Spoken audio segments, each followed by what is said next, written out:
Zvodzi yangu haisi kuuya kunoku. Anotadza nekwe anofanira kutouya Unoda kushandisa mwana wamai vanhu. Unoda kushandisa mwana wamai vanhu. warati iwe chiziva izvizvi akasangouya chete izvezvi handichada kuona futi rushoka rwake pano ngaasatozouya zveupenyu hwese. Ndoda kuona zvinosvika ku. neni ndoda kutozviona. Hama dzako dzinouya pano dzinouya kuholiday. Dzangu ndo dzinouya kuzoshanda. Dzako dzichiya kuholiday. Wari saka unongoda ndishandisa hanzva dzangu. Unongoda kuti hanzva dzangu ndishandise. Saka dzangu ndizofanira kushanda. Iwe shamwari. Dzangu ndizofanira kushanda. Iwe shamwari. Iwe unoyatsozviziva. Hanzva dzako dzikauya pano apa dzinenge dzatoya kumafaro chaiwo. Unomuka everyday uchiita zvese uchivaendesa out. Hama dzangu dzikauya pano apa panofiwa tofanira kudya mavheji panosvika adzokera. Ndo zvinenge zviripo shamwari. Iwe unongoda ndivabikire nyama yekuti tichitoma savings mabudgets ndo zvinenge zviripo. Savings anoitwa kana hama dzangu dzauya. Okay, alright. Iwe utasa pakauya ana tsano paipai. Waida kuti ndivajise mavheji ndivazodzokera kumusha uchinotaura kuti kudi. Unoona sekuti mwana wamai vari kutambura stereke. Iwe sha ingotira ungonyadzurudza ungofara.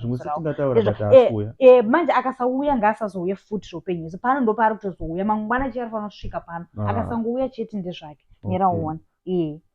Akasangouya chete hapana hama yako futi ichazoya pano kana akasauya. Dzako ndo dzinofanira kuya. Kungotsika panapa totofane mavheji.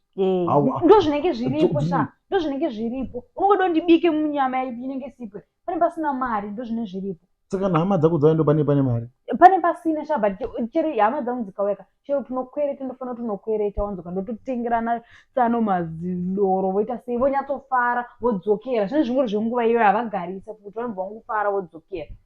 But iwe unongoda kuti vazoenda kumba vachiti vachitika murume kakaomera hatina kana takajiswa nemavheji mwana wamai ari kutambura uko ndezvakwesha.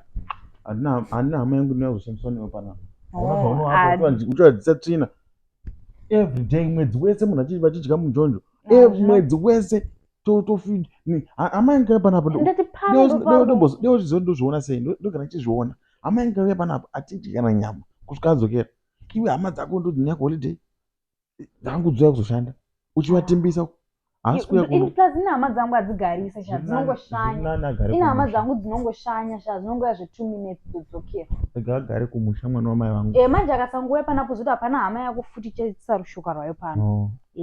Ndozviona izvozvo. Topinzwa jere newewo mukadzi wandakaroora roda undipinza jere. Hamira